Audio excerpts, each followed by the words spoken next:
The second issue that he brings up, and this is possibly the more serious one, is the issue of animal cruelty. What we saw in that video certainly is not good.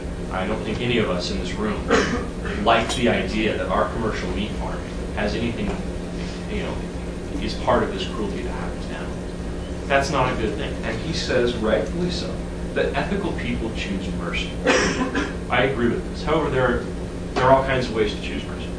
For example, if we want to eat meat, maybe we should try to push for an agenda which requires farms to be more humane in their treatment of animals.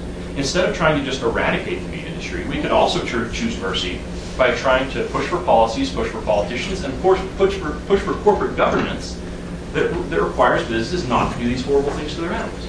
Let me give you an example of choosing mercy. I grew up in Vernal, Utah. That's where my hick background comes from. I should have brought my cowboy boots to be in character. It's a small agricultural town about 3 hours to the east. The economy is basically oil and natural gas. I worked at Roughneck on an oil rig for a while. But most of the economy is, in fact, agricultural. The farmers in the valley raise alfalfa to feed the cows. The cows are kept up on the mountain.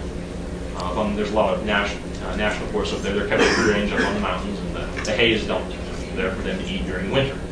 Now, I'm sure that those cows' lives isn't idyllic, but it's certainly not the commercial cattle farms, for example, that we saw in this movie, or that most of us would have an objection. I think if most of us were to look at the way that meat is harvested in the Uinta Basin, we wouldn't have nearly as much of an objection to the way that it's raised. The cows are raised up on the mountain. They're hoofing it about the mountain. I mean, I don't know what makes cows happy, but out in the sunshine and eating grass. I suppose that's pretty good as far as I can go. Now, is this how the majority of meat is produced? No. I'm not going to try to say that. I don't even have the knowledge to give statistics on that. I'm sure Mr. Krieger might. But my point is that if our concern is mercy for the animals, and if our main concern is the cruelty to these animals, the response doesn't have to be going vegetarian. There's nothing wrong with the response of going vegetarian. I think it's a great way to go. Just like I said, it's like any one of these other efficiencies we could do. If we were all going vegetarian, we would be healthier. We would be being more efficient. There's lots of great things that would come from vegetarianism. But to make the claim that to be ethical people, we need to be vegetarian, I think that's stepping over a line. I don't think that that's in fact the case. I think that if we decide that we care about these issues, instead of pushing to eradicate the meat industry and all the people who base their livelihood on it, we should be pushing for things so that these types of things don't happen to animals. We should be pushing for policies that include more inspections. I know this video that you showed us, I believe, didn't they have to sneak in with a camera just to see what was going on?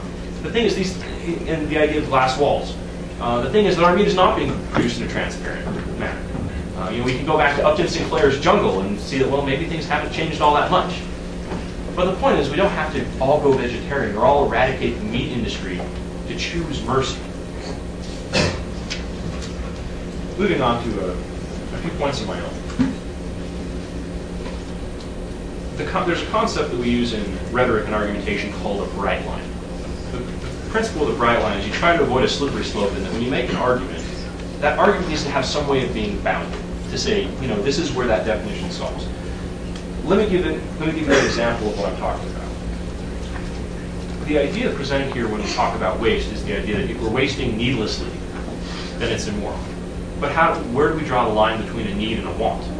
If we look at society 1,000 years ago, you could probably argue that meat was a need. People needed it to get their sustenance. Now we think that there's things we need like iPads and cars. The point I'm getting at here is there are many things that we choose to have that we don't necessarily need. Mr. Krieger's argument is basically asking you to buy that we can draw a stark line of demarcation between wants and needs. We all know that wants and needs are different, right? You might say, I need my rent money, but I don't need my money to go out to eat. But the point is that bright line isn't drawn anywhere. I don't see any argumentation Mr. Krieger's given us to say that he can come up here and he can say, these are things we need, and these are things we don't need. Another bright line art problem that we find is, again, with a virtue. I will grant that being a vegetarian is a virtue. I wish I had the self-control and the patience to do so. I would probably prefer to be a vegetarian person. However, there are many virtues which I would like to have. I would like to have the virtue of being more environmentally conscious. I would like to have the virtue of being a vegetarian. I would like to have the virtue of having a girlfriend If that's a virtue, I don't know. My point is that just as Mr. Freeberg can show that it's a good thing to be a vegetarian, doesn't mean that we are morally compelled to be vegetarians. Just because Mr. Freeberg can show that it is less efficient to eat animals, doesn't mean that that causes babies in Africa to starve. Just because we can show that there are better ways to do things, does not mean that we're unethical people if we don't do those things. I think that would serve to cover the discussion that's already been had. Let me just close with a quote from the Doctrine and Covenants, and take this for what you will. Doctrine and Covenants 49:18. And whoso forbiddeth to abstain from meats, that man should not eat the same, is not ordained of God. I'm not one for a strictly dogmatic interpretation of Scripture. I'm not one for wresting the Scriptures or try to read meaning into it. But this was a revelation given to Joseph Smith in response to a group of vegetarians. And whoso forbiddeth to abstain from meats, that man should not eat the same, is not ordained of God. Thank you.